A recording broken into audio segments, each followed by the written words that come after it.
Welcome to our today's discussion, History as a Weapon, ladies and gentlemen. We called our today's event History as a Weapon. We want to deal with the question how in the past and in the present dictators and aggressors use historical narratives and historical lies in order to legitimize their attacks and their crimes. For 61 days, the war against Ukraine, which Russia started, is going on, and the verbal and propagandist arms race and the growing repressions within Russia were followed by the attack on its democratic neighbor state on the 24th of February. As a legitimization of this attack, Putin and his propaganda machine used lies about an alleged genocide in the Donbass of the Russian population, but they also used historical reasons. They claimed that Ukraine is governed by a fascist clique and the country had to be denazified. We shouldn't forget that this is not only an external aggression. Putin, in the past years, used history as a weapon also within his country in order to oppress dissidents and activists who were dealing with coming to terms with Stalinist and Soviet crimes, and he also oppressed institutions and organizations such as Memorial, the Sakharov Center, and many others. I am very glad that tonight we have several guests to discuss this topic. For example, Markus Meckel, chairman of the Foundation Council and former foreign minister of the GDR. We are going to deal with questions of this use of historical lies and historical facts in order to legitimize today's policy. Markus Meckel is going to give you an introduction into tonight's discussion. A warm welcome.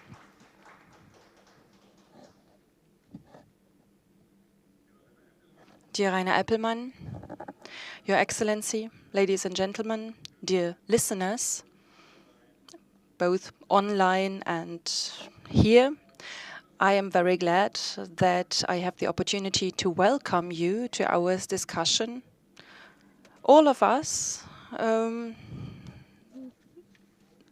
wouldn't have thought several months ago, or even 1 or 2 days before the war started, wouldn't have thought that this war would start in such a way, that it would take place in such a way. Even the pessimists among us wouldn't have thought that. An attack on a peaceful neighbor, a war of conquest, and obviously the collateral damage is also not a coincidence. There were targeted attacks on the civilian population, on the civil population in Ukraine, going on with bombs, with massacres, with rapes, and so on.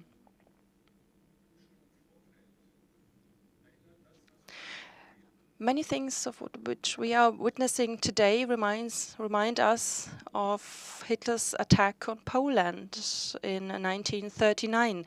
We remember that on the 1st of September from 5 a.m. we will fire back. And here, legitimization also with an alleged genocide that was mentioned already. Today, Putin talks about a genocide in eastern Ukraine. And few days before the beginning of the war, we were witnessing a long historic speech of Putin, which was to create a legitimization for the war. And if we paid close attention to what happened in Russia, there was a similar speech in June of last year. So actually, it was nothing new, no surprise, but none of us would really have believed that it would happen. Now we witness a war that is not only targeting Russia's neighbor country, it targets the rules-based international order, which was established after the Second World War on the basis of the UN Charter. And after the end of the Cold War, it was confirmed by the Paris Charter of 1990, in which all states of Europe were again confirming values, human rights, and internationally confirmed values, and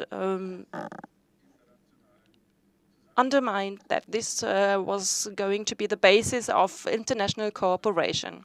The destruction of this international order is also frightening us in Europe, in Germany as well, and makes us victims of this war too.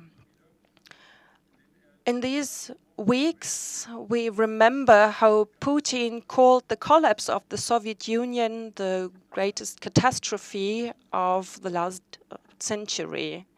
We have to pay close attention to what he said there. The Soviet Union, which after Hitler's crimes, after the 22nd of June of 1941, lost millions of people, among them many civilians, of all peoples of the Soviet Union, and also millions of soldiers. Putin's dictum is meant to forget about the millions of victims under Stalin, which, in difference to Hitler's war of attack, were targeted against one's own people, which of course did not mean that others were not attacked. Finland, for example, became a victim of the Hitler-Stalin pact, which makes it obvious that these wars were not only attacking their own people. The aim of Putin is to re-establish the Soviet Empire, the Russian Empire, and to re-establish the claim to become a major power. In our today's discussion, we are not going to talk about the single events that are going on during this war, but about the historical legitimization and the speeches and everything that is used in order to legitimize this war. I mentioned several speeches, and also it became obvious in these speeches and also in other speeches that Putin rejects the status of an independent nation of Ukraine. In 2014, after the annexation of Crimea, he also used historical reasons in order to show that the illegitimate present that Khrushchev made to Ukraine was to be rejected. And unfortunately, both ways of argumentation in terms of Ukraine and in terms of Crimea found some adherents in Germany. I think, for example, of Helmut Schmidt, who even followed this argumentation in terms of Ukraine and also mentioned that he does not recognize the independent status of Ukraine as an independent nation. Very often, we in Germany talked about our responsibility in terms of Russia and the Soviet Union, which was completely right. However, in the past 30 years, we meant only Russia when we talked about this responsibility. And with this, we forget and forgot that the Soviet Union consisted not only of Russia, and that among the victims of the Second World War, Belarusians and Ukrainians also played a very big role. Today, we are responsible also for other states as well. In the recent past, we only talked about Russia when talking about this responsibility and used this as legitimization for the building of Nord Stream 2, for example. And with this, we completely ignored how Belarusians, Ukrainians, and many other nations suffered during World War II. In Germany, the Hitler-Stalin Pact is very often ignored when we talk about our history and also in our culture of remembrance. And thus, the crimes of Stalin between 1939 and 1940 are also ignored. When we talk about this time in Germany, we only talk about the German crimes in Poland, which of course were terrible. However, they have to be seen in a larger context. Hitler and Stalin did not only conclude the Hitler-Stalin Pact on the 23rd of August of 1939, but also a pact of friendship, which was meant to break the resistance of Poland together. So the actions of Germany against the Polish intelligence and the murders in Kharkiv, which were committed by Stalin, have to be seen in one single context. And we have to talk about the German responsibility of Kharkiv, because without this pact, Stalin wouldn't have got there. So we have to talk about many things here, not only about Poland, but also about the Baltic states, about the Finnish War and many others. But since we didn't want to talk about these things after the Second World War and also now, there is a large picture that has emerged until today. There is the picture of the Great Patriotic War that in fact only started in 1941, which was the time when the Soviet Union for the first time became a victim of the war. So a state which at the beginning participated in the war became a victim of the war itself, and the crimes that were committed at the beginning of the war are being ignored. We in Germany did not pay attention that Poland would also have to belong to the Allied, because they fought on all fronts. They fought in the armies of the Allies and also participated in liberating us from National Socialism. However, Stalin denied them the status of an ally. I don't want to tell you all the details of the topic. I just want to remind you that soon the 8th and the 9th of May will take place as in every year, and on these days we remember the end of the war in 1945. And I think that we should also remind ourselves of a large challenge for our societies. We all remember the car demonstration that took place last Sunday, that was forbidden, but before it took place, in order to show support of Putin. And we should think of what will happen on the 8th and 9th of May in Treptow, in Tiergarten, other places in Berlin.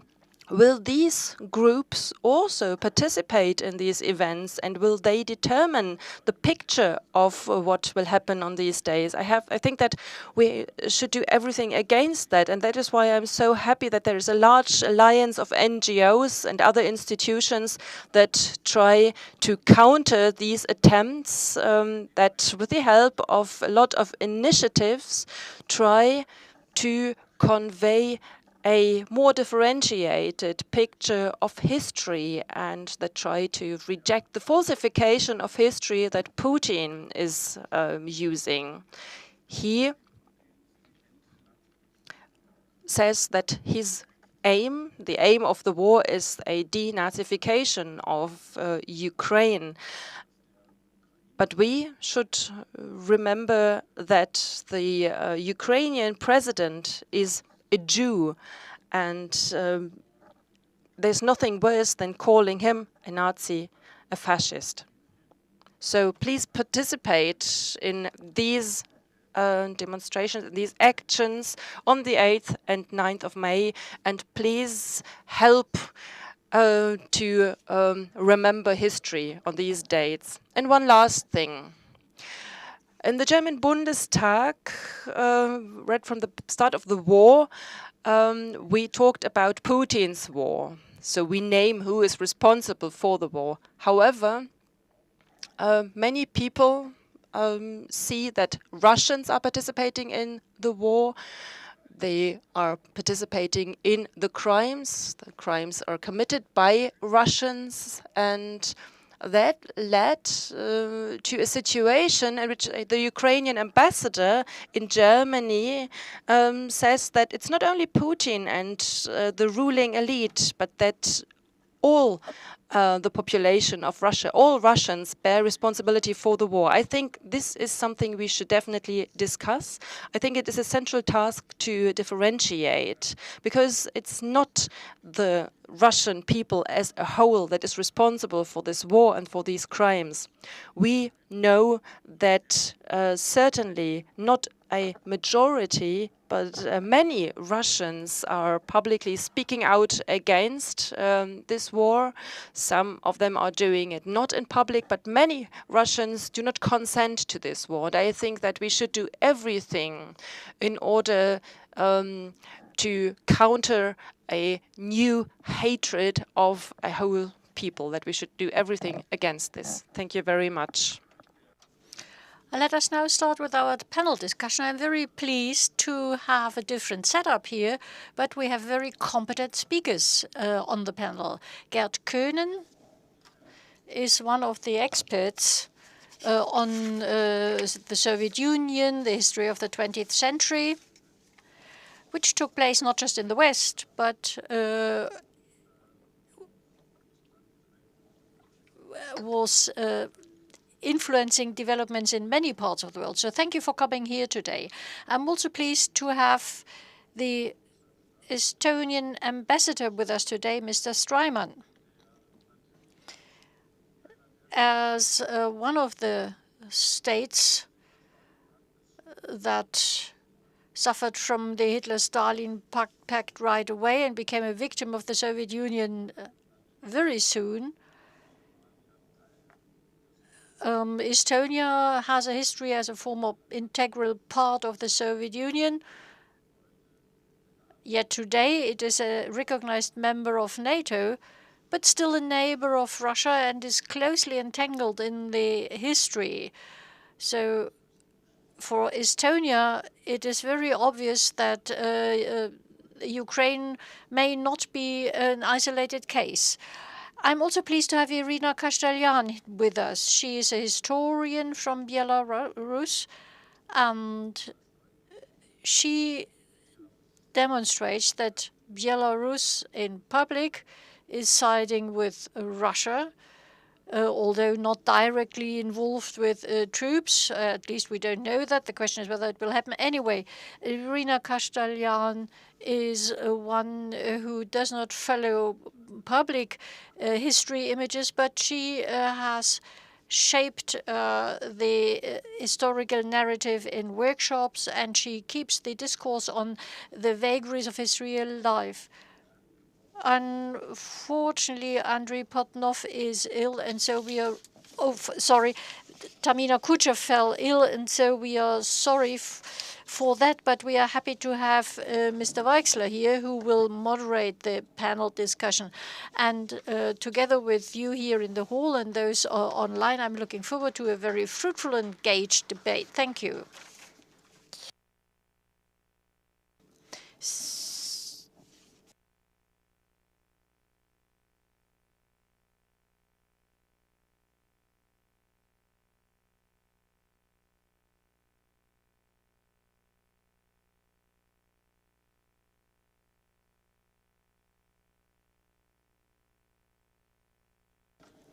Thank you, Mr. Meckel, for taking the duty off me to introduce the panelists here. You mentioned something that is also very important, as I see to me, history as weapons. is a title that I would like to comment on briefly. We need to be aware of one thing. Today, on day 61 after the outbreak of the war, we here have the privilege of discussing historical aspects and the historic legitimacy of the title History as a Weapon, as a justification for repression inside and outside. But in fact, we are in a situation where weapons speak for 2 months now, and weapons determine the history of the future of Ukraine, of the people in Ukraine, and the history of people in Russia, in Belarus, and the entire rest of Central and Western Europe. These weapons determine our future, so the discussion about the military aspects are not our topic today, but we are aware of the importance of the use of these weapons, and we know that we will have to come back to that later in history. So what are the reasons, what are the causes of the war we are seeing now? What about the relevance of historic justification, repression inside, aggression to the outside? Well, it is very much to be regretted that Andrei Portnov could not come here. I'm saying that explicitly because we are all suffering from the fact that competence, knowledge, and expertise on Ukraine is sadly absent from German society. There are too few historians and other experts who know something about Ukraine in sufficient detail. In our magazine, the Osteuropa magazine, we tried to compensate this fact somewhat, but nevertheless we were painfully aware of the fact that we had a Swiss author, Andreas Kappler, we had Andrei Portnov. We tried to strengthen relations with Ukraine, but there was a clear void in German society. The focus was on Russia, and it has something to do with Germany's Russia complex. Gerd Köhnen knows something about that. He's an expert on that. He wrote a book a couple of years ago on Germany's Russia complex, the fixation on Russia and the ignorance of many other things. So I think that what we see to date is an outpouring of that ignorance vis-à-vis other nations and even parties that understand themselves as democratic parties.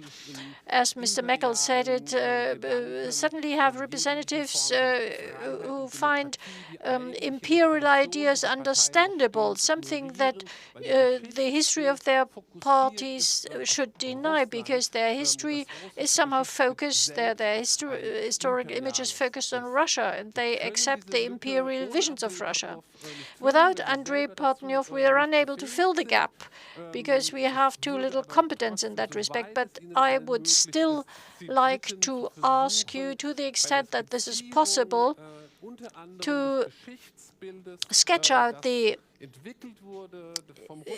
history image that the Russian president developed in that article in 2021 that we published in German in our magazine, and in that article of the 21st of February 2022, which in fact was a preparation for the war of aggression that started 3 days later. And then the third article issued on the 24th of February, which is in fact a declaration of war on Ukraine. When analyzing this overall complex that you, Mr. Köhn, called Russia's Versailles complex, can probably tell us something about why Ukraine is so desperately missing from Germany's knowledge of the region. So perhaps you could start by telling us something about Putin's vision of history that you have called Russia's Versailles complex. Well, it's not my expression. I didn't coin it. It was used by others earlier. But there is an analogy to be considered. Germany has a Versailles complex after the First World War. That was when Germany found itself to be undefeated in war.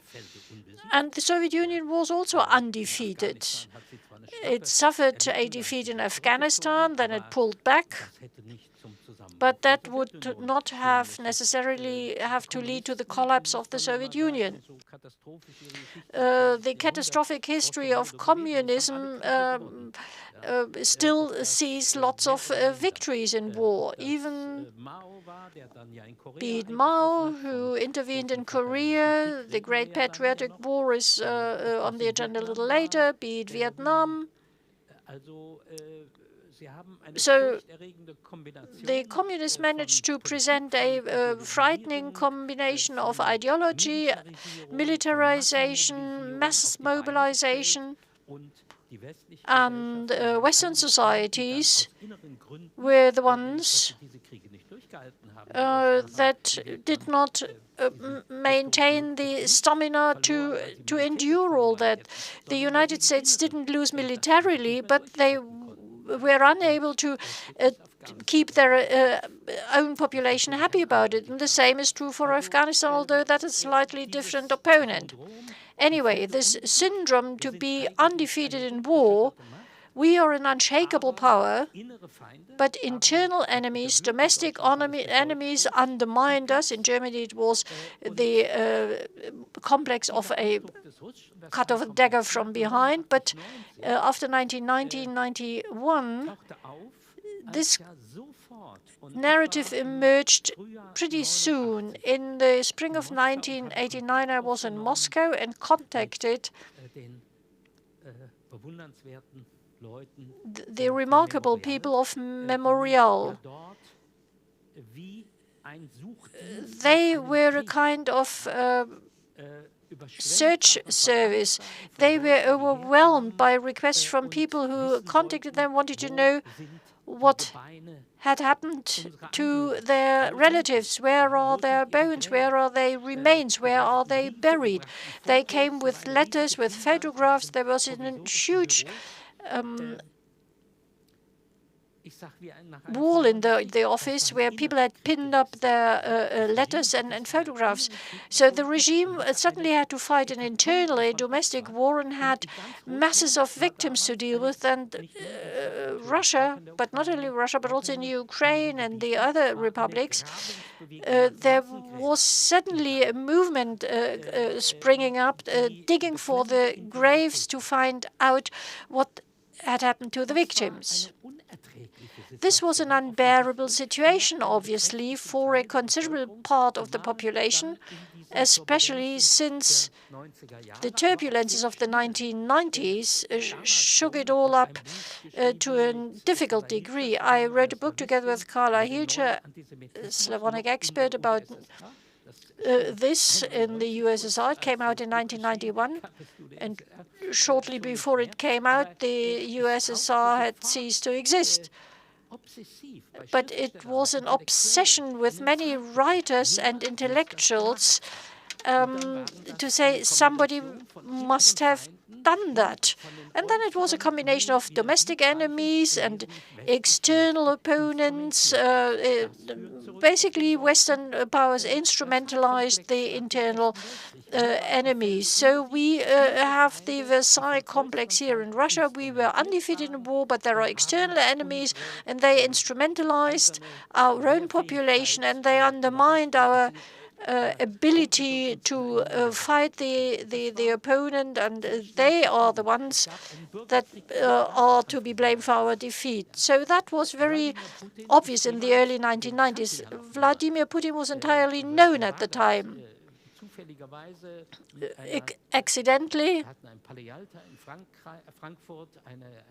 we had a cultural center in Frankfurt, and we had a contact with the Leningrad administration when we had an event in Petersburg. He was somewhere in the background of Mayor Sobchak. He was in charge of the administration and the finances.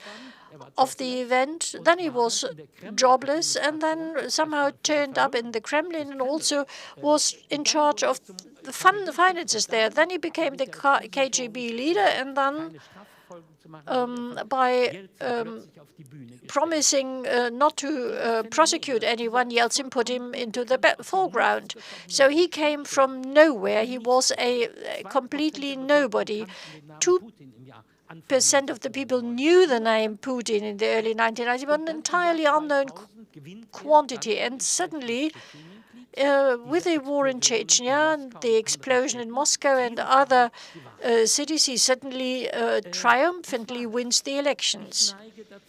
How do you explain that? Well, my inclination is to look at the narratives and the policy of history. Under the Yeltsin, Russia was looking for a Russian idea. They even had a contest about that. Russia needs an idea of itself, which kind of says that there are a big nothing, that there is a big void inside. And this is why I try to explain what happens there in socio-psychological ways. And I must say, somewhat surprisingly for myself, the justifications become ever more strange, ever more mad, and the speech delivered 2 days before the invasion sounds entirely mad. Putin speaking from his bunker and lashes out into a sermon about Lenin, who is the one to grant the right to self-determination, and also defended this right for the other Soviet republics. And Stalin was in favor of a Russian unified state, but nobody listened to him first. And then somehow it was anchored in the constitution, and that was the basic evil of the Soviet state. You could simply say, well, these are the two to be blamed, and that was it. But the collapse had nothing to do with the fringes. The collapse happened in the middle of Russian society. The Soviet Union breaks apart when the Russian flag rather than the Soviet flag is hoisted on the Kremlin. Yeltsin blasted all up from inside. Only the centrifugal forces in the Baltic states, in other former Soviet republics, would not have been enough for that. All this, as far as I'm concerned, seems to indicate that, well, first, the Russians, well, to put it in parentheses, have never been a normal nation. Also within the Soviet Union, the Russians didn't have their own representation. There was no Russian Communist Party. There was a Belarusian, a Ukrainian Communist Party. There were Soviet republics with government institutions, but Russia and this imperial complex was one and the same thing. It was a merged sort of thing, and it was the same phenomena as we know it from Tsarist times. The Russian state nation is identical with the basic power apparatus in a kind of mythical entity, mythical unity between the Tsar and the people. But in reality, that was entirely untrue. This mythical unity was just claimed and suddenly had disappeared. So seen from that angle, the history of this Rossiyski state is a state of internal collapses. And they always had their source within society. Where does the revolution, the October revolutions, take place? Where was the Tsar overthrown? In the capitals of the Rossiyski empire. So this is a constitutional weakness. And for me, one expression of that is that this empire is a kind of colonial empire, running in parallel with the Western colonial empires.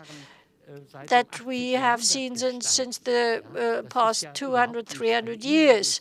It's not an eternal 1,000-year-old empire. What has the old Rus, Kiev and Rus, to do with old Russia? 500 years in between.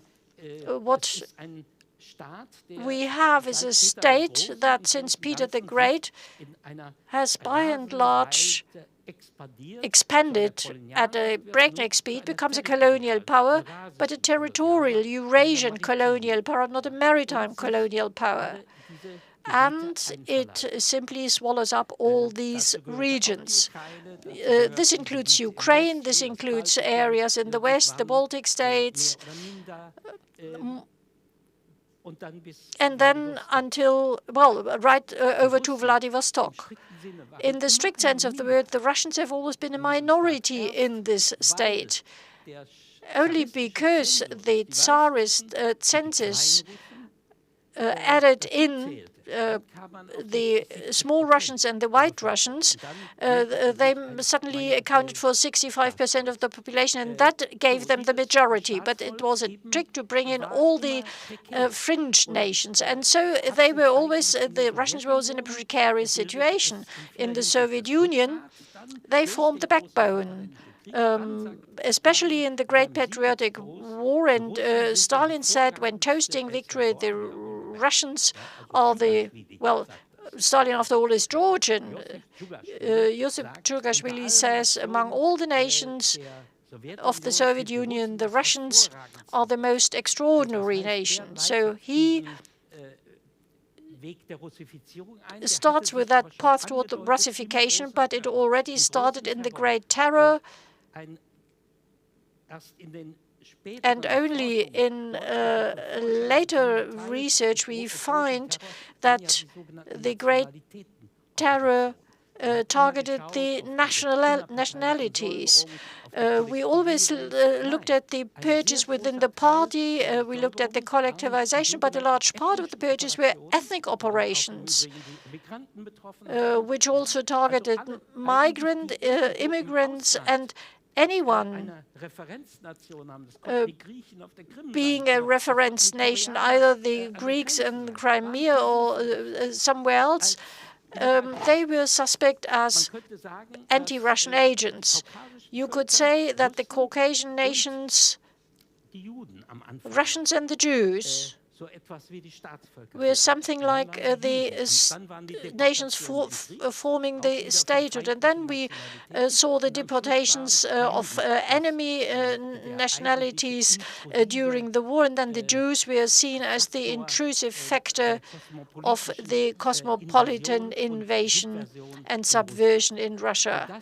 And this is the whole broth in which Vladimir Putin had grown up as a child, as a young man, and the construct that the Nazi junta in Kiev sounds so absurd to us doesn't sound so absurd when you look at Soviet comics from the 1950s and 60s, where the United States are the successors to Hitler. Everyone is marching at goose step, so everything has a Nazi label, and the Jews in Israel are the Zionists, the super Nazis. So this is the ideological background that we need to know when we want to understand how he grew up.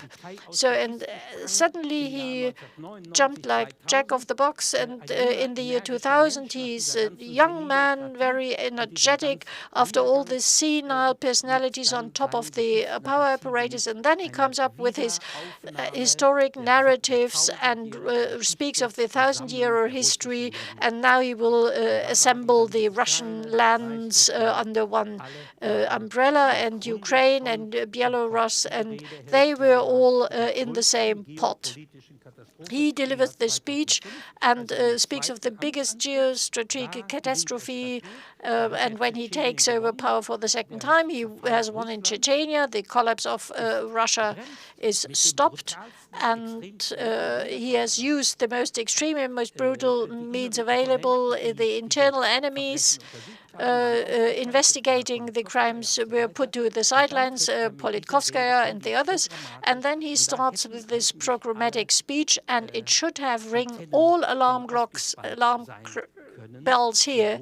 We should have known and should have had an idea where it is all heading. And no threat from NATO was mentioned at the time.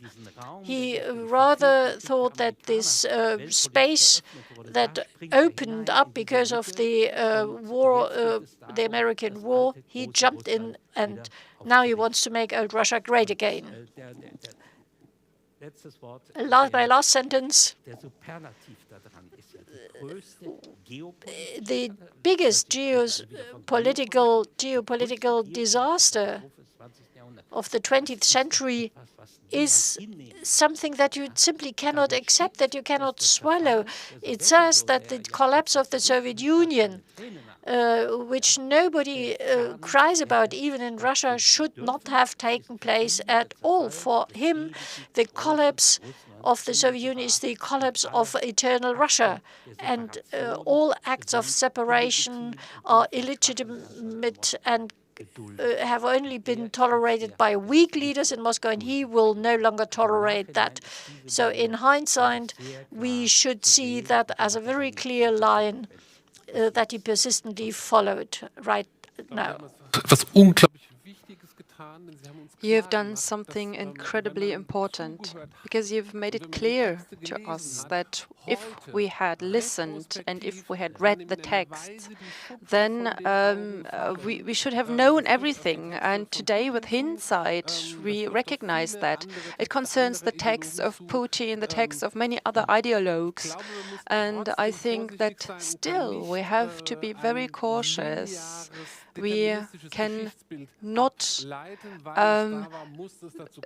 say that there is a linear historical picture and that things that happened in the past definitely meant that things have to happen now, because any other development would also have been possible. And even if we did not pay attention to signals, other things would have been possible too. And what I learned when I listened to you is that we also sometimes tell ourselves not the truth if we talk about propaganda today. The ideological broth about which you talked is a very important term, and a lesson from the Soviet history is that things happened that horrify us. But as you said, the communists never lost a war, and Putin's lesson is that we have to go to war because we are undefeatable in war.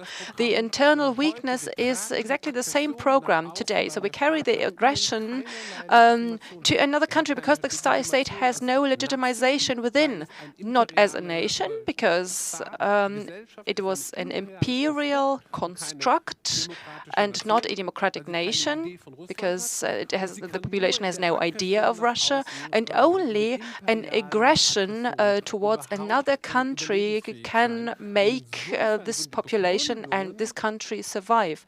And this reasoning why the war has to be fought are even logic in this sense, because they show the weak state of the Russian nation and the country. And that is something that we have to deal with, both intellectually, politically, and militarily. Now, we should make a clear break, even if we could go on talking about this for hours. But we want to talk about Belarus, about Estonia, and other questions too. Irina Kasteljan has worked on something that Svetlana Alexievich started, the Nobel Prize laureate, because she is dealing with oral history. Svetlana Alexievich started writing about oral history. She uses this in all of her books, and Irina Kasteljan made a scientific technique out of this and dealt with the history of of the 20th century with private memories of the great catastrophes and collapses of the 20th century, particularly in Belarus. However, today, we want to ask for history as a weapon of repression and of legitimization, and we don't want to focus only on Russia and the imperial history of Russia projected on Belarus, but we want to talk about the legitimization strategies that the Belarusian regime uses against its own population, which is different from the Moscow legitimization in terms of Belarus.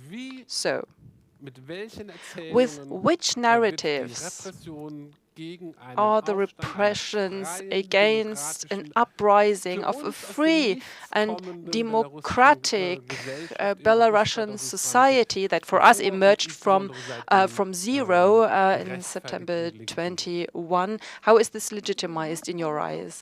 English, so if it's possible. Yeah, a lot of bridges to what you said.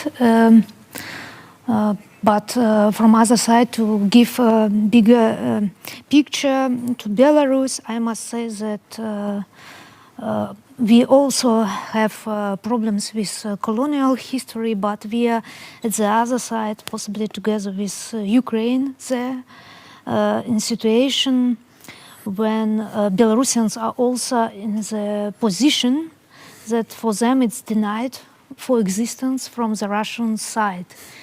And it's really must be discussed in connection to situation in Ukraine, what we have in Belarus now.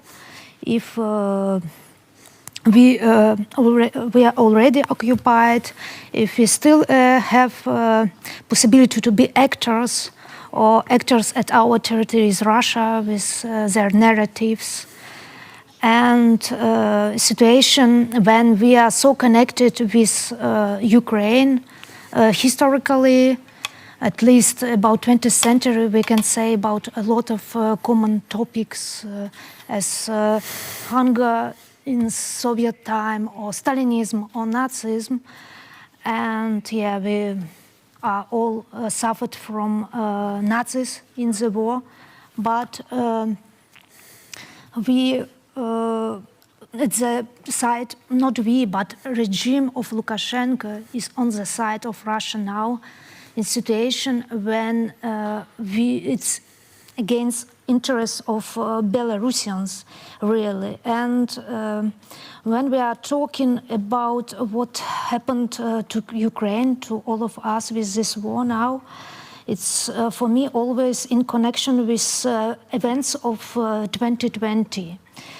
And we, since this time, have cruel repressions. Possibly you do not know much about the situation in Belarus last year, because usually people know more visual things, not so many visuals last time, but you must understand that everyday life is full of repressions in Belarus. And for example, what I can say here about our historical narratives, how they're influenced by Russia, or what is doing Lukashenko's regime, it's not so easy even to do here. Because you always think about people who stayed in Belarus and who can suffer.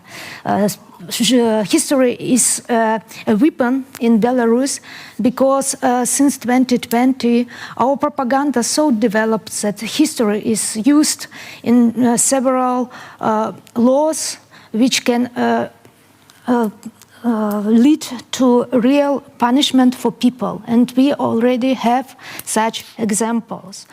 It's proclaimed like fight against Nazism also, as in Russia.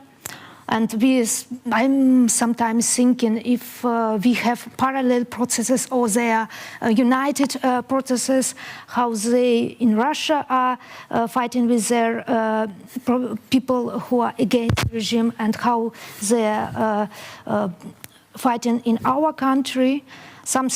In something bad we are more forward than in Russia, something there more. But in any case, we must say that Lukashenko's regime is more long, so it's already 28 years. And from his beginning, his basis on Soviet time, he has one of the education as historian.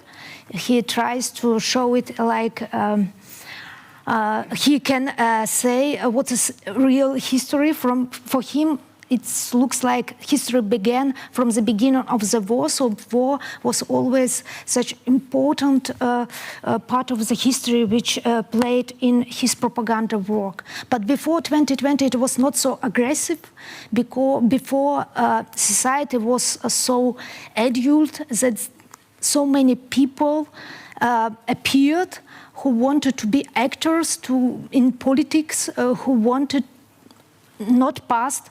And we usually say that Lukashenko and Putin is already past people with this basis from Soviet Union who want to save this past. People who appeared, many of them were new in politics. They had very big interest to history and especially to topics which were not in the books, official books.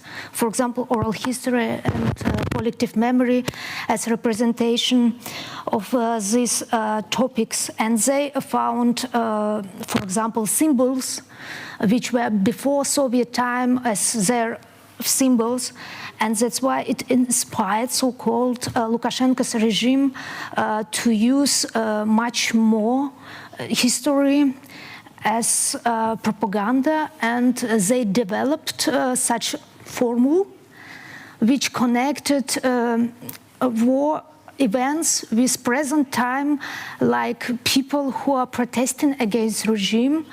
They are Nazis together with United West. And yeah, it's really horrible what is happening. We see that they say about period of Nazis till beginning of the 50s, to include there also after war period about West territories, which were in the situation of civil war, so-called, when anti-Soviet resistance was active. And it helps them to find enemies around all their neighbors except Russia.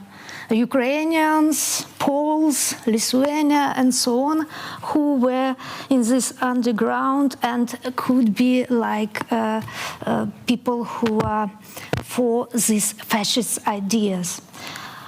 And what about Russia's influence? It's also an interesting question that is not so much in our society, even if propaganda tries. We know that since 10 years, people from so-called Foundation Historical Memory and Duke from Russia, they are trying to elaborate publications of archival documents to present them like scientific for the public, but there they try to include their ideas of Russian world. And also they can direct them against their enemies. And as example about Ukraine, that they produced, it was, I think, that 2018, that appeared a book about Kharkiv. It's a burnt village, where it was directly written that Ukraine murders of Kharkiv. So, and it's a really difficult situation that system is very happy to work with Russian world, with Russian propaganda. And for example, if we are talking about historical science, it's really divided, and professionals are leaving because they do not want to participate in this. From other side, there are people with historian education who participate in processes which led then to repressions when people are really judged. For example, as one artist for the portrait of anti-Soviet resistor who got 5 years in the prison. Or we know representatives of a Polish minority who are in the prison more than 1 year because they made event about Armia Krajowa, Heimat Army. That is the tendency in Belarus, and we hope in the future that something will be changed. We in very big connection with Russia in this situation, but because of Lukashenko's regime. But for example, today I saw results of poll about wishes of population if they want that our army will come to Ukraine, and 90% are against. It's also about specific historical trauma. In comparison with Russia, we have another situation. We were totally occupied. We saw a lot of blood in the time of the war. So our people really are not oriented on the war because they know from family history what it is for them.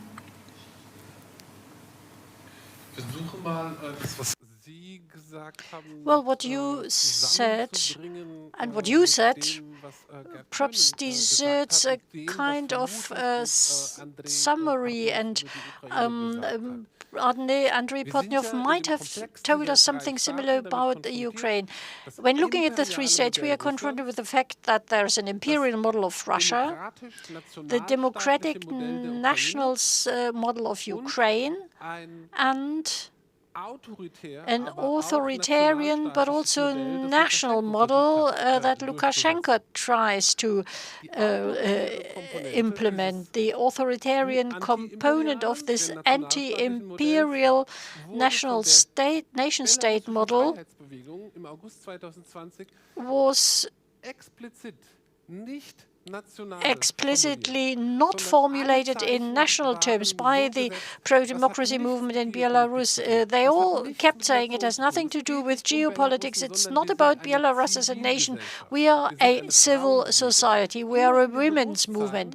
Always in the awareness that the national revolution of Ukraine of 2014, the Euromaidan as we called it, orientation toward the West, it is also about Ukraine and its history as a nation, has led to the Russian intervention on Crimea and the intervention in Donbass. We in Belarus try not to speak of a nation in the historical sense, in the linguistic sense. It's a civic nation. But regardless, the authoritarian claim to power, the movement was suppressed with Moscow's help, and although the regime didn't want that,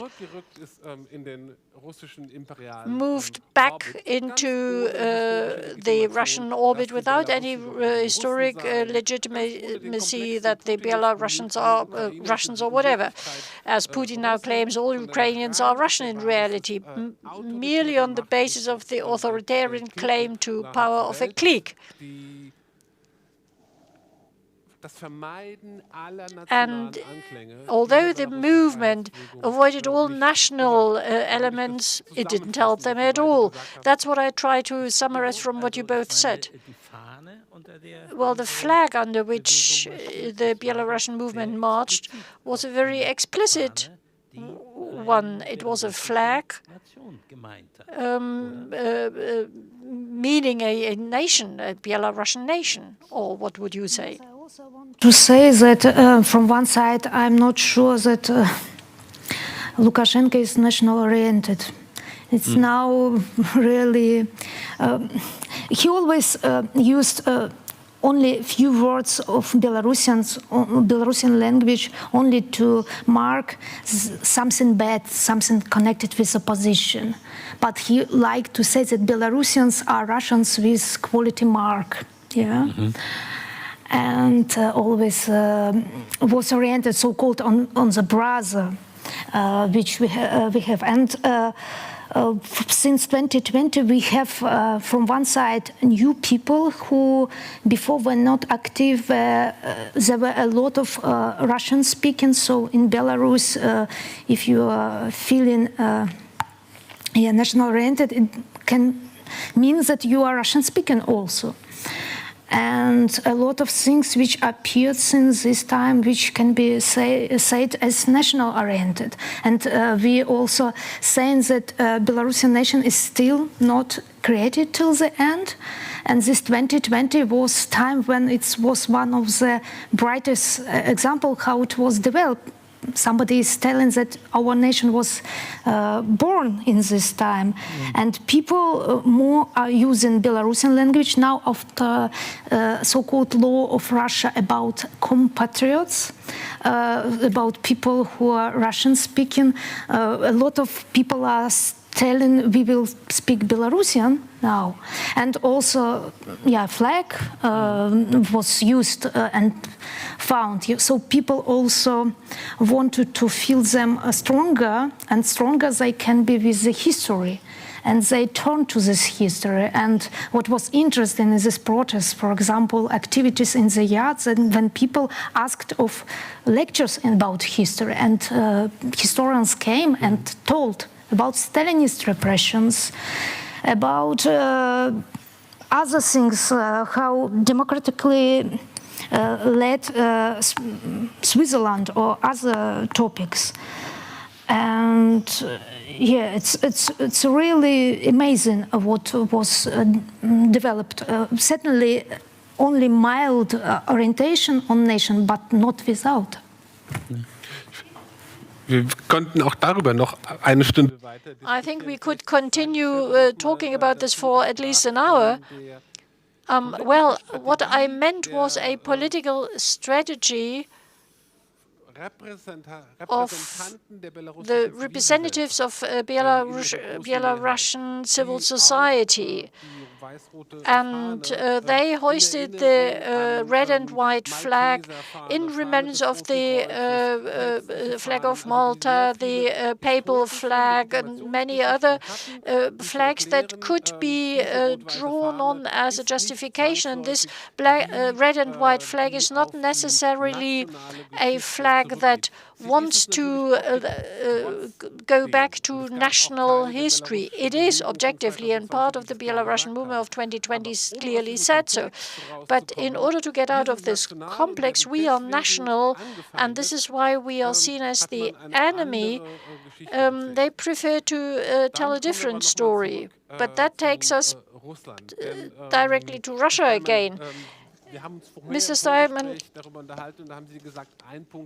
Streimann, you said in the discussion we had before the event here, one point that you were interested in is why Russian society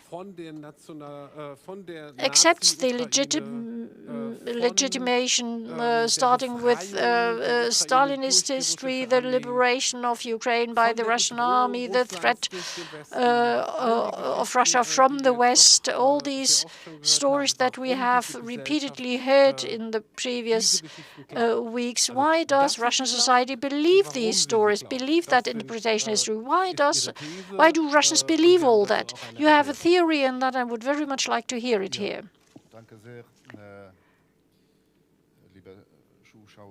Thank you, my dear participants, ladies and gentlemen. I apologize for speaking in English, but my German is not good enough for that. I'm not really well practiced in German because of the COVID pandemic. So, well. I would like to thank the organizers, first of all. This is a very respectable institution doing a wonderful and very necessary job in Germany, but also in many other countries. And I'm honored to be here with other partners, speakers here. This is a very serious issue, and what the moderator has, by introducing me, has said, I'm afraid that I have more questions than answers, unfortunately, and I'm sometimes asking these questions from my German friends and partners, and I'll be doing that tonight as well. But just to begin with, I think there is one very specific issue I would be like to be very clear. In Germany, when we speak about the Baltic countries and our history, now and then we come across the people say that it's the former the Baltic countries, the former Soviet republics or whatever. I think we have to be very, very specific here. We were the occupied countries. We were not the former part of the Soviet Union. We were the 3 occupied countries, and we really want to be very clear in this expression. And I'm sure my other 2 Baltic colleagues would agree with me. I just give you a good example. When you go to Hildebrandstrasse, it's just behind the Ministry of Defense in Tiergarten, where is our very beautiful embassy. It's the 2nd oldest embassy building in Berlin. 101 years since it has always been the property of the Republic of Estonia. Never the Soviet Estonia, never anything else, never former Soviet Republic of Estonia. It was always a Republic of Estonia. 2nd oldest, Swiss is even older. All the other embassy buildings in Berlin, because of the war, because several other reasons, have had a little bit different history, but the Estonian one is really a landmark. So it's a symbol as itself. It's a symbol that the Baltic countries have been independent and sovereign countries since more than 100 years. Now this terrible war now, I'm really asking myself a question. I read the news that Minister Lavrov in Moscow, I think yesterday or today, was saying something that there is a threat of Third World War. It's a kind of a thing which really gives you an interesting perspective. The Third World War is already going on. What are we speaking about?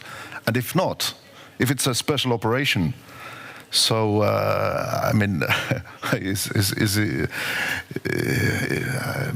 what is that? The Ukrainians are fighting against a special operation. There is another special operation. What is that? It's all these lies and lies and lies are coming, and really, my question is why do people believe in that? When we look in what is going on in Russia, we had quite an interesting article in Estonian newspapers, because that's the main issue right now in our media. And there was a very interesting article which was published a few days ago by one of our historians, I believe, and he very clearly said it. It's a war Russia is fighting or having against 3 enemies, whatever we call them. It's against Ukraine, it's against the European values, and I think this is very important. It's against the Russian-owned people now, and more of this third point. Because if I listen to what you say about the closing of Memorial and all closing the independent media, there is no independent media no more in Russia today.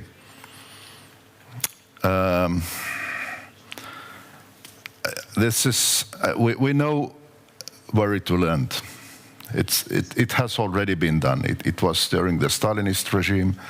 And if this is going to be the path and the end, that will be a terrible war against the Russian-owned people.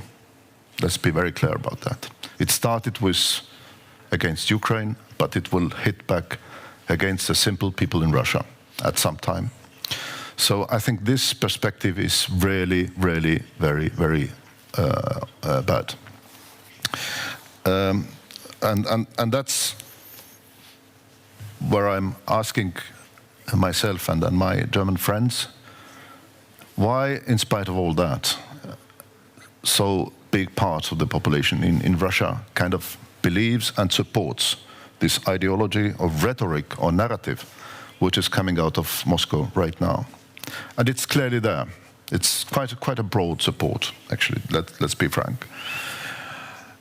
What's wrong with this thinking? That somebody among the leaders of the country says, we just go and destroy the other nation. We destroy our neighbor. And then people are happy about that. where are we standing right now with this rhetoric in Europe? And I think Germany here has an important part, because German history has seen these ups and downs, very terrible turns in history, where people have had to look back into what has happened before and why has that happened. Why was everybody collectively marching in one direction? This question has not been put in this way in Russia, never. Never in the Soviet Union, never in Russia. It should have been done, perhaps after the death of Stalin immediately, and it happened to a certain extent. If those of you who are more acquainted with the Soviet history know that there was a kind of thaw period with Khrushchev trying to do some publishing and opening up, and then fighting against the hardcore Stalinists still at that time, and it later came back, hit back with Brezhnev and later on. So I think I have no answers here. Why is it so? But I would like perhaps some clever people in Germany, and there's a lot of scientists and scientific work being done here and analysis. Perhaps we should speak more about that and then look into that. Why is this acceptability for such terrorizing propaganda coming down from the leaders? Why is that so? Thank you. Sie sind herausgefordert. Ja, ich bin herausgefordert.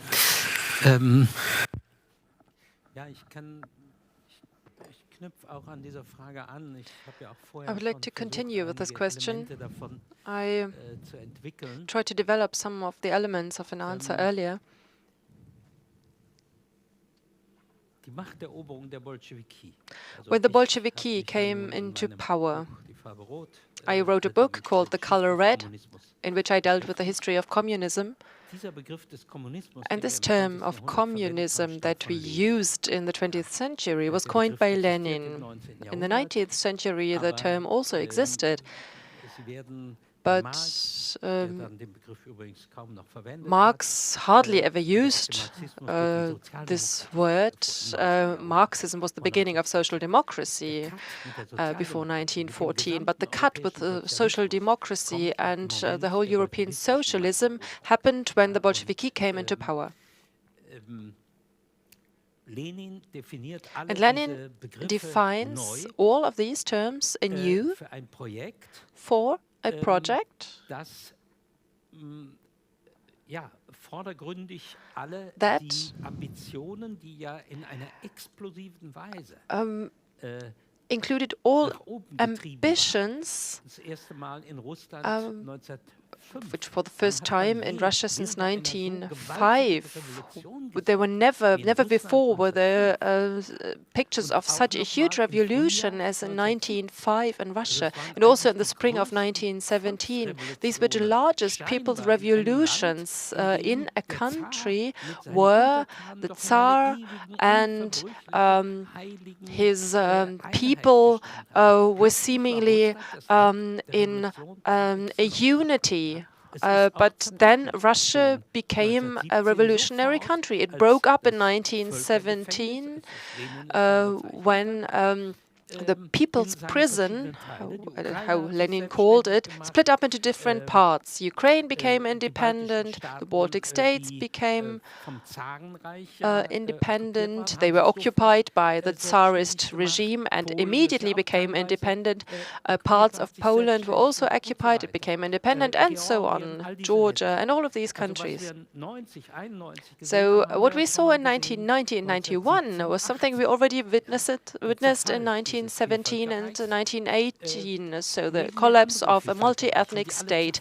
And many other multi-ethnic states also collapsed at that time. And the Bolsheviki, when it comes to Lenin, they also gave the nation some right of self-determination to a certain extent, but they stood up against such a collapse under an ideology. And the Red Army conquered the country.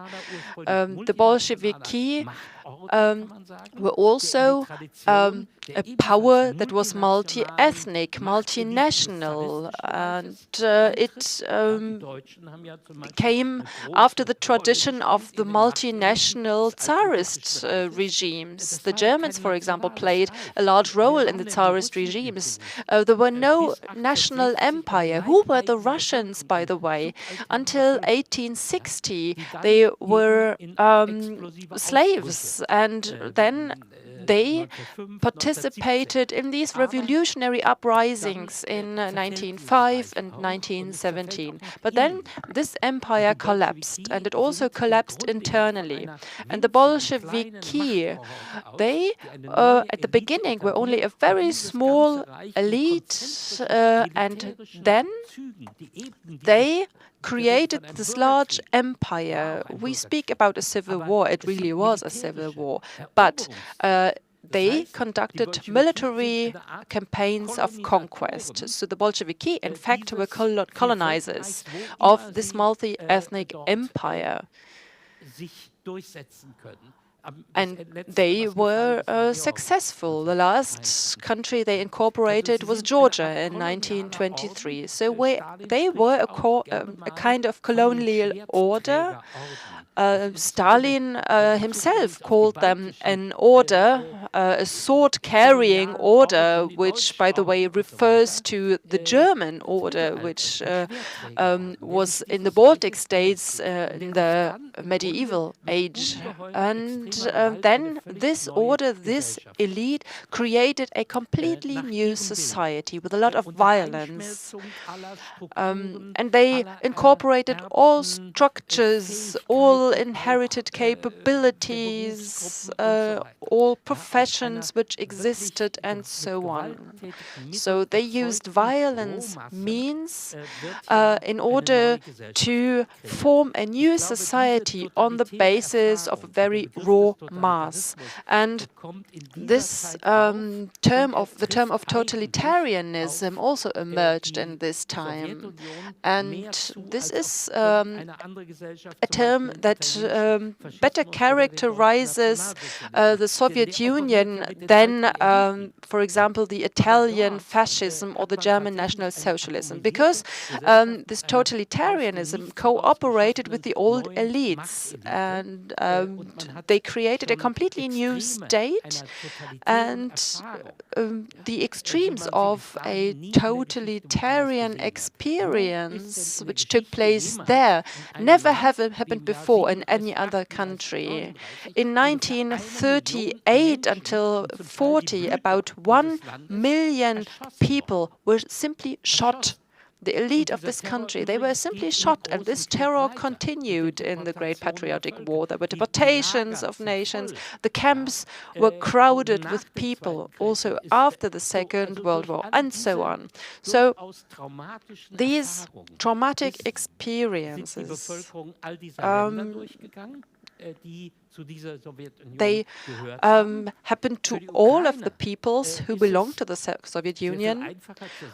For Ukraine, it's easier to say that it was Moscow from where this terror happened with the Holodomor, which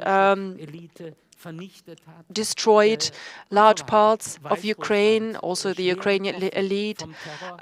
Belarus was also suffering very hardly from this terror. And then Hitler came, and the Great Patriotic War came. And then suddenly, because this war was a war of colonialization, of enslavement, of conquest, all of these subjects of Stalin had to gather around him again, because they had no other option. So it became a kind of patriotic war, but not the patriotic war of Russia, but the patriotic war of all peoples of the Soviet Union who were not able to live under the colonial regime that Hitler wanted to make from them. He did not look for allies, he just looked for slaves. And after 45, a kind of creation of a new sense took place, because after 45 and after Stalin was put to this height of history as the winner of the Second World War, despite the huge losses of the Soviet Union. By the way, Stalin never talked about these huge losses. This was a topic he didn't want to talk about. He didn't want to talk about how many Red Army soldiers died. There were 3 or 4 times more Russian or Red Army soldiers who died in this war than German soldiers on the territory of the Soviet Union. This is something that no normal person can understand. And then even the terror, the collectivization, and all of these social catastrophes seemed like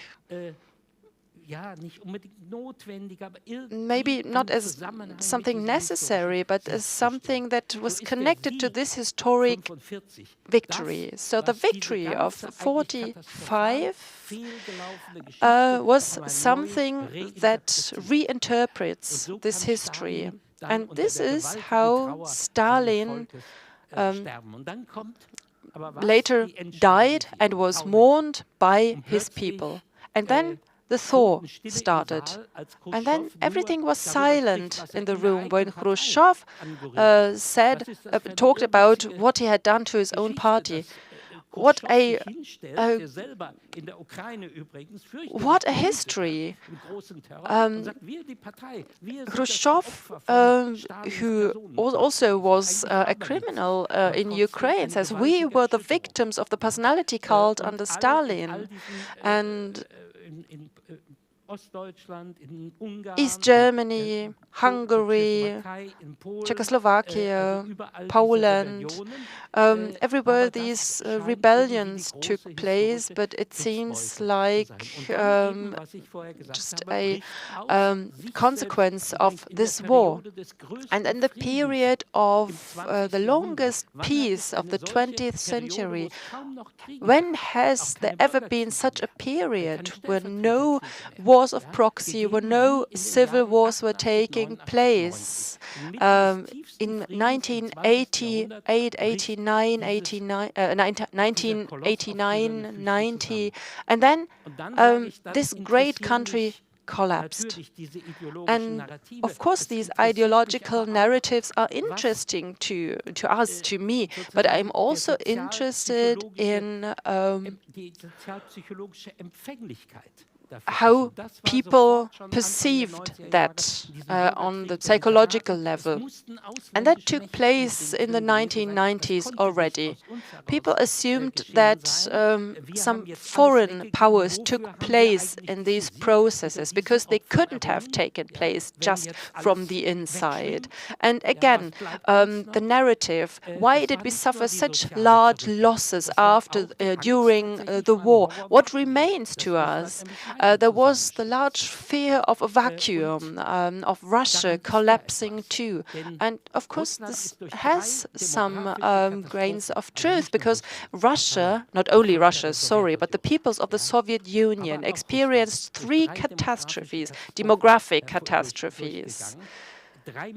3 times, if we also count the unborn, 10% of the people, of the population were destroyed, died. At the beginning of the 19th century, after this explosion of the population, it was assumed that in 1950 the Soviet Union would have 400 million inhabitants, according to calculations.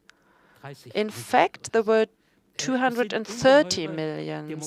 So there were huge demographic catastrophes taking place during the war, during the civil war, and during the periods of hunger in 22, during collectivization, and during the great terror of the late 20s and early 30s, during the Second World War, and even after that. Huge demographic catastrophes. And it is my thesis that the people in Russia are afraid of looking into the face of their own history. What has Russia done to itself in the 20th century? There were so many talented people. There was such a highly developed culture at the beginning of the 20th century. There were all kinds of resources.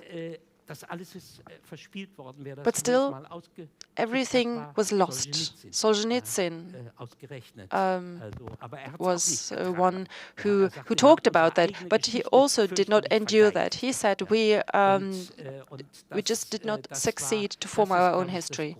And I think that this was one of the basic feelings. And then there was this void, which was also a demographic and geophysical void. Russia is not able to develop its own territory and to do economy on its own territory. So it is a large void which was filled by Putin. This is, or he tried to fill this. This is my diagnosis. He used the narratives of the great patriotic war that became even greater after Putin became president. And then he talked about invasions from the West, from the Swedes, from the Polish, from the West. Everybody wanted to destroy us, but we always endure that, and we continue to exist. Mr. Streyman, and after you, we will have a couple of questions from the floor. There's a chat function online, and you can ask your questions or put your comments there. I would like to come back to that later. Mr. Streyman, you wanted to say something? A couple of comments from my own perspective as coming from Estonia.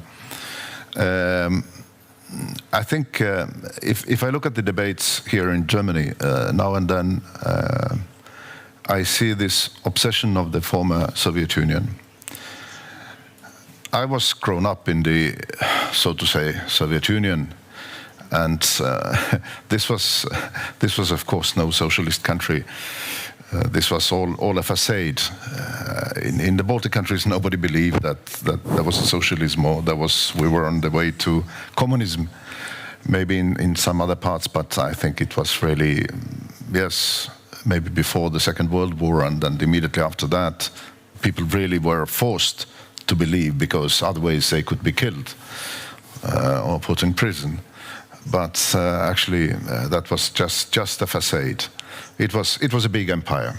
It was a big empire, and I'm sorry about these people in Western Europe who believe that it's a socialist empire. I'm really sorry.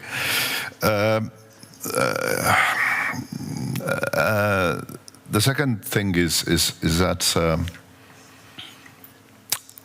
it worries me, this obsession from Moscow's perspective, to be obsessed with this Nazism. Perhaps it has to do with some special relations historically, which has been past, these big wars between Germany and Russia, but this concept of Nazism, I don't think simple Russians on the street really would know what it means, if you ask. Nazism today in Russia is simply a term for anybody who is not Russian, who is against Russia, who is supposed to be against the enemy. It means the enemy. It has nothing to do with National Socialism, if you look into that. Nobody really knows about that in Russia. In spite of that fact, everybody who is not popular in Russia is called Nazi. Whether today it's Ukrainians and you launched the war. Perhaps tomorrow is somebody else, you go to the war. During the Soviet times, why I'm saying that, people coming from the Baltic countries, they were always called Nazis in Soviet Union, just because they were different. They were normal people. They were different. They were different, and they were supposed to be Nazis. Just when Estonian boys were taken to the Soviet military service, they were always harassed because they were different. And I'm sure it was the same with people coming from the Central Asia. They had even worse names for these people. And you always had an impression that it's kind of a feeling and an emotion of a Herrenvolk, a dominant nation who wants to dominate on the others. And I'm afraid that we are heading back into this situation with this propaganda and narrative. We are the masters of the universe. Everybody should be doing like we want. But I'm saying that's a narrative. I don't mean to say that everybody is thinking on that, but I think there is some ground why people like that narrative, and we should really think about that. Germany has successfully overcome its National Socialist past, at least it seems to me. In Russia, it never happens, so that is a big question now. What next with this kind of ideology with taking force, which is, again, we are back at this axis of the Second World War, Nazism, fascism, whereas the measures taken against, or the steps taken against Ukraine is exactly, it's like from the manual of the before the war Germany. The manuals of Goebbels, if you follow the rhetoric, what is coming out of, what are the excuses brought for the war, the Vernichtung, the destroyal, the destruction of the other nations. This is, in my opinion, a very serious problem. Not only the war itself, but the thinking which is taking ground. Bevor wir zu der neuen Frage übergehen, erlaube ich mir trotzdem. Before we open the floor, I allow myself to say something as well. We are discussing here the question as to is it Putin's war or is it the war of the Russians, and how do we judge it? I think we really need to differentiate. We need to look twice to see how strong the support for the war is, how well people believe the narrative. We have the polls saying 80% are in support, and there are different interpretations of that. People say, well, it's a false poll. Others say, well, the poll is true, but it's because people are afraid. They say what is expected of them because they don't want to accept reality. Knowing that their own army commits crimes these days, this idea is so horrible that people believe the narrative of the Nazis in Ukraine in order to justify what the army does. It's not just the past they don't want to be confronted with. They don't want to look into the mirror of the present. It's a kind of fear that is not because of the repression or the potential repression they may suffer, but it's a void inside. What else is important, I believe, is this. There has been a different perspective apart from the external enemies. Memorial attempted for a period of 30 years to deal with the past, to look into history.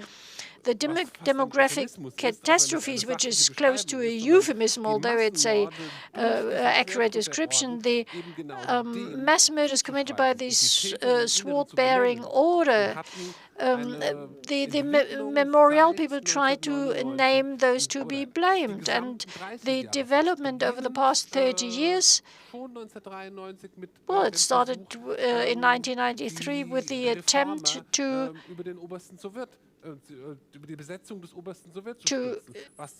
overthrow the reformers, which led to civil war-like situations. And since Putin, this order is strengthening, is gaining ground, and spreads the idea of Russia unable to deal with the crimes of the past. Now your question. I hope I didn't speak of something you wanted to say. No, not at all. I have to disappoint you. I would want to ask something as well. I don't have a question. So, all right, go ahead, please. I'm Heiko Hensel. I was here at the Bundesstiftung between 2007 and 2014, the editor for the yearbook Historical Communism Research. I then worked as a researcher for East and Central European business consultancy, and I came across a lot of Russian influences. Russia has always been present in those circles. But I would like to draw attention to one aspect that came up when Irina Kastelyan spoke. You said that Belarus is not a ready nation. It's still developing. And I think this is one key to understanding Ukraine. After 1991, Ukraine was not a ready nation either. There were waves, colonization, decolonization, to be very rough. But the Ukrainian nation has strengthened in the course of the 30 years, particularly after 2014. It has really grown stronger. And I suddenly understood what it was all about when I read Putin's speeches. I thought that is Vojislav Šešelj in 1990. There are no Croats. This is Karadzic before the Bosnian parliament. What did he say in March 1992? He said, there is no Muslim nation. And this exactly is what Putin says now. He says, we will come and show you what decommunization is. We will punish you. And he denies Ukrainian identity. And so it's very rational what he does. He sees that the Ukrainian nation-building project is successful, that the nation is about to be accomplished, and he needs to intervene. If he wants to avoid having a Ukrainian identity on his doorstep, he must do something. Then he needs the resources Ukraine has. After all, 40 million people and an enormous landmass, he needs that. So this is a dimension for me that is often covered by imperial Russia. It's also an ethno-nationalist classical project that we know from the Serbs in 1991, 1990. And Yugoslav support is so great because the parallels are so obvious. Even if it's no question, all three are invited to comment. Irina Kastelyan, you are invited. You're not forced, but you are invited to comment as well. Or what would you say about that point? As for me, I also want to make a bridge to you, what you said about why people are believing. We are discussing events which are already 80 years from us. Okay, yeah. Okay, and the question is, a lot of participants of these events, for example, soldiers who are coming to Ukraine, they're quite young, so they very often didn't see any person who survived in the war, and it's about learned from books, so it's a story not from direct eyewitnesses so often. And also to say what you said about perception of the situation from the perspective what is our, what is not our. It's very important in this direction because in Belarus and also in Russia, a lot of things are seen. So who are our victims, our heroes, and who are not ours, that are Nazis, that are traitors. And what we know less, it is more possible enemies.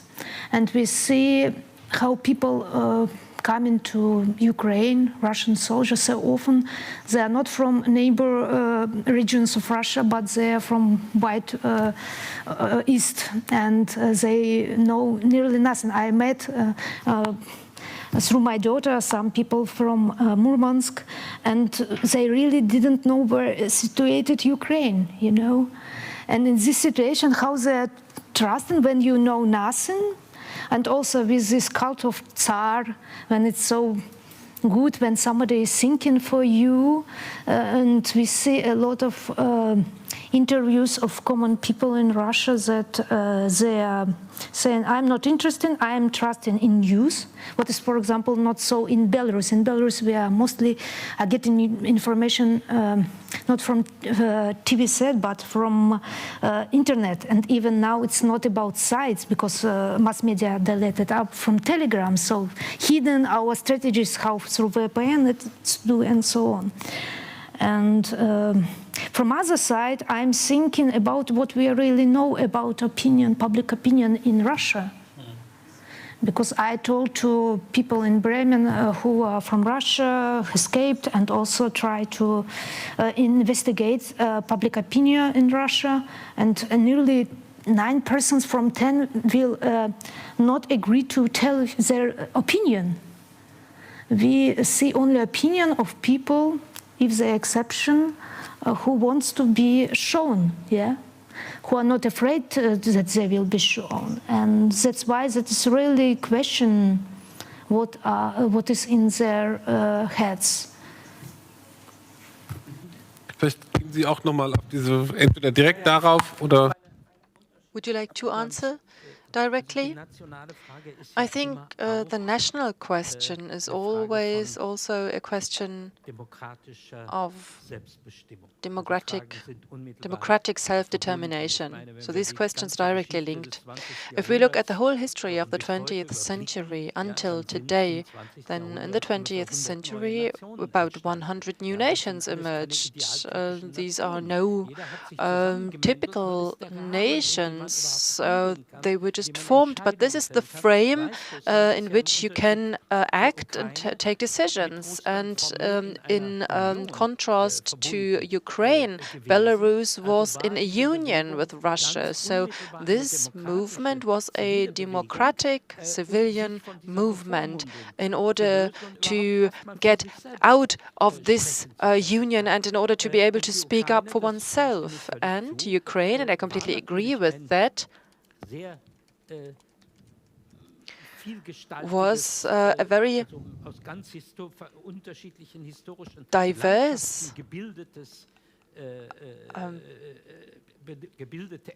diverse entity built up from a very diverse historic landscape. And that is what makes the Russian ultra-nationalists and Putin so bitter, that Ukrainians were created. Ukraine, in its today's borders, was created by Lenin. But yes, these were the borders, such as the borders in Yugoslavia, the borders that the Federation gave itself. And the single subjects became independent because they no longer wanted to be dominated, be it by Belgrade or by Moscow. They wanted to speak for themselves. And particularly under pressure, they formed. And this is how nations in the 19th and 20th centuries emerged. And I think that now, definitely, a Ukrainian nation is emerging under the simple premise that we want to decide on our own fate. This is a very simple, basic thing. In Russia, I already mentioned that this picture of an ultra-stable unity of the power of the government and the people, it was a wrong picture already in Russia's history. Why do they carry out these polls at all? Nobody has anything to decide. There is this puppet regime of Kremlin parties, and this all is just something that is ridiculous. Sometimes it's the communists, sometimes it's Zhirinovsky's people, sometimes it's the ultra-nationalists who are the bad guys. So you need them in order to regulate the politics. But it is a well-controlled power system, and it works completely different from, for example, the Communist Party of China, which until today governs in every corner of the country. In each village there is a party commissioner. You don't have that in Russia. And this is also a different picture than the picture of the void that I also described. It is somehow also a picture that shows that this population is very weak. And probably it is very difficult in such a huge country to organize oneself as a population. In Belarus, we also didn't have a picture of the population, but suddenly the population developed a picture of itself because people went to the streets and thus formed a nation. And I think in Russia this is much more difficult.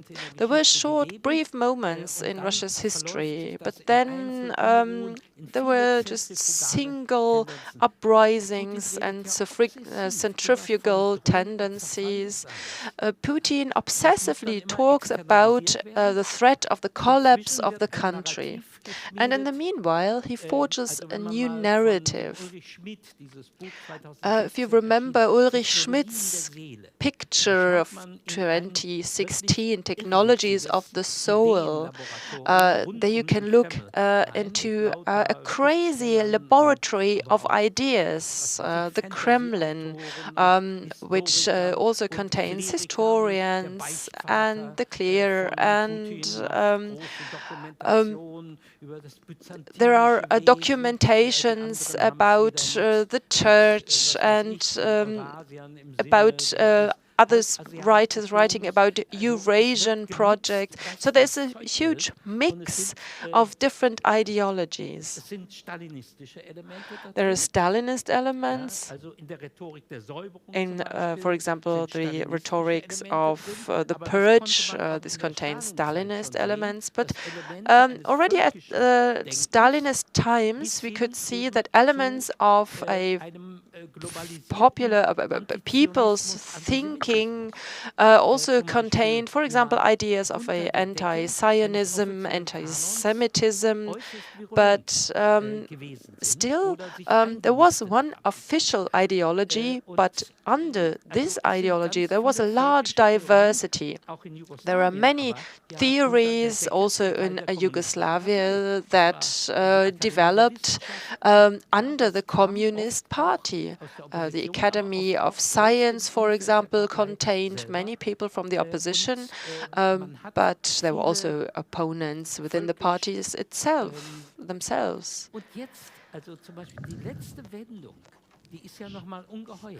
And now this last turn, I can't remember this person who officially in the RIA Novosti spoke Zagintsev or something like that, and Medvedev now repeats that. He says, if somebody wants to be a Ukrainian, what is this? What is a Ukrainian? Ukraine means borderland. If you want to be a person living in this borderland, you are not an inhabitant of our Russian country. And if you say something like that, then you are a Nazi. So actually, it is already an attribution to Ukrainians. Or the Bosnians. Yeah, there were no Bosnians, there were no Croats, they were just Serbs who were not baptized correctly, and so on. Such ways of thinking existed everywhere. In my studies about communism, all of this played a role. We saw that it was a large mixture of a seemingly Marxist-Leninist state theory, which contained very strange ethnic, folkish ideas. At the end, all of these ideologues were claiming for major power. In Cambodia, this played a large role. These ideologies of the former and the recent people. And in today's China, we also have to see that there is a Sinocentrism that speaks about a Chinese race. And it is also based on a Marxist and Maoist jargon way of speaking. So the ideology is very flexible. And there are a lot of ambitions, imperial ambitions, the claim for major power, ambitions to form a ruling elite. They are the living material. And when we talk about legitimization, so we have to think about what these rulers want to offer their people. But it's not the reason for the war. Exactly. But they are used only for legitimizing, and still they are very, very dangerous. It is obvious that this article on RIA Novosti, and many read this article in the German news too, and that Medvedev talks about this article. The whole party says that this is a justification of a genocide. The Russians said Ukrainians are actually Russians and they are going to greet us with flowers, but they didn't. And that is why they have to be killed, because they don't want to be Russians and they don't acknowledge that they are Russians. Mr. Streyman, you also wanted to participate, and we will have a final round because I can't see any questions, neither in our audience, neither on the screen, but you still have the opportunity. So, Mr. Streyman, the floor is yours. I think there's many interesting comments, and I broadly quite agree, but it is, of course, a very complex situation, and you can take very different angles from where to look at it. And I think we were quite lucky in trying to avoid speaking directly about this terrible war, which is right now going on, because it's really savage. If I look at that, that's really incredible. And but I was just thinking what you said about these young boys, and these brutalities, even if there is some kind of ideology behind that, or artificial ideology, this brutality and this savage attitude against the civilians, the women, the children, this is really unbelievable. Where does it come from? It's if there is at least, well, the Russians say that it's not a war. Of course, there is no war laws applicable. I mean, then if it's a kind of other thing. If this is a crime, let's prosecute these soldiers who have raped and killed the civilians. If you are really leader of your country, so it really worries me very much, and I'm coming back again to this information situation. In general, I think the Ukrainians have already won this information war. You know that in the Russian military doctrine, it's the prerogative is that before any military activities can start, you must control the information space. You must have won the information war already in advance. Russia has quite clearly lost the information war. Ukraine has won this war. This is quite clear. What now remains is only to fight this information war against your own people in Russia, unfortunately. And this is what is happening right now. Right. Since in the German debate we sometimes used a term in different ways, I would like to correct it. There is something such as a truth, and not just two versions of propaganda. So all Ukrainians are convinced of their cause, of their democratic cause.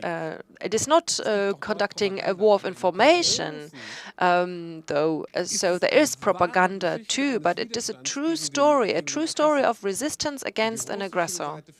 And the Russian side is conducting a war of propaganda. So this is something very important that we have to underline, and we have to differentiate appreciate that, of course, in a war, there is certain military information, of course, also on the Ukrainian side that is used in an information war, but you can't put that on one level. At least I think so.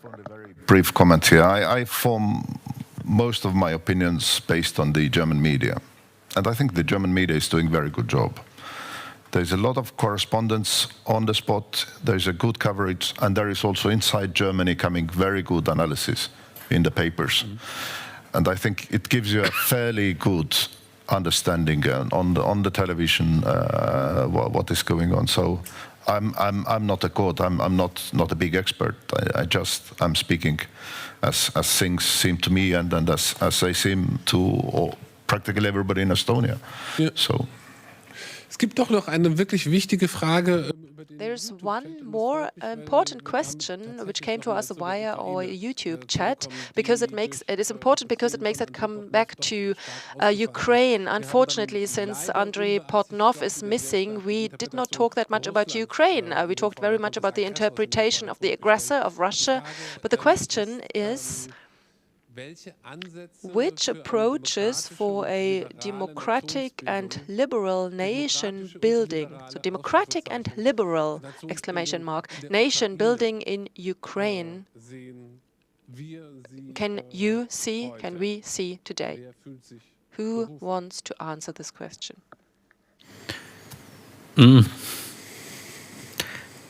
Ich neige dazu zu glauben, dass, I tend to believe, und insofern sind, glaube ich, die and in Sachen that mit dem respect, Informationskrieg, the discourse here on the information war that you said and you opposed are not so far apart.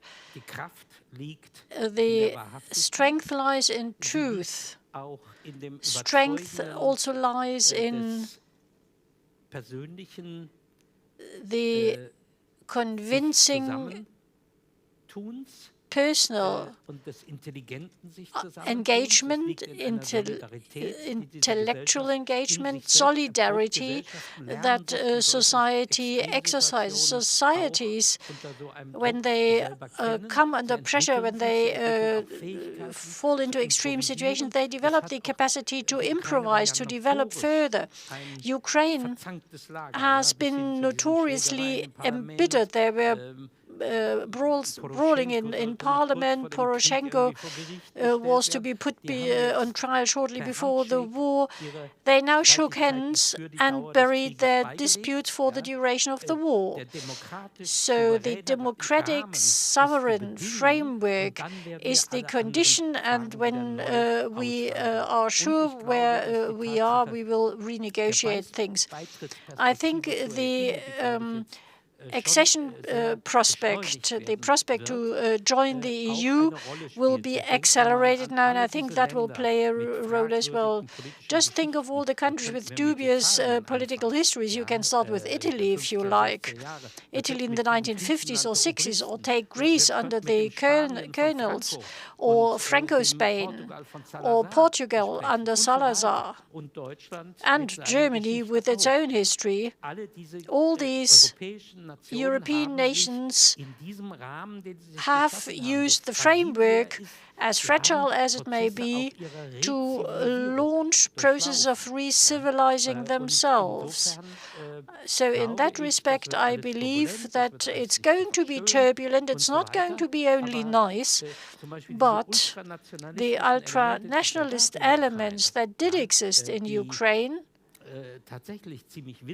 and they upheld very strange theories, have been successfully marginalized in recent years. And I watched the series Servant of the People. You can find it on Netflix or Arte, and it's quite a crazy story. This person there, this man there playing the teacher, called Zelensky, a comedian, but it's not a comic series. It's funny, but it's not anything that tries to portray a idealized picture of Ukraine. No, it's a corrupt state. It's all embittered struggles, and he is in the middle of it all and uses very unconventional means to put sense into the whole thing. Is successful, and suddenly he is elected. And Putin in his bunker is sitting with his subjects, and Zelensky with all the people who stay there. No one jumps ship. Everyone does their job, and they do it well. I think this has a very civilizing influence. I believe that this will play a role. You find it in all levels, and I'm not really pessimistic in that respect. I think that's an optimistic closing remark, but there's one thing I need to say here before we end. It takes me back to where we started.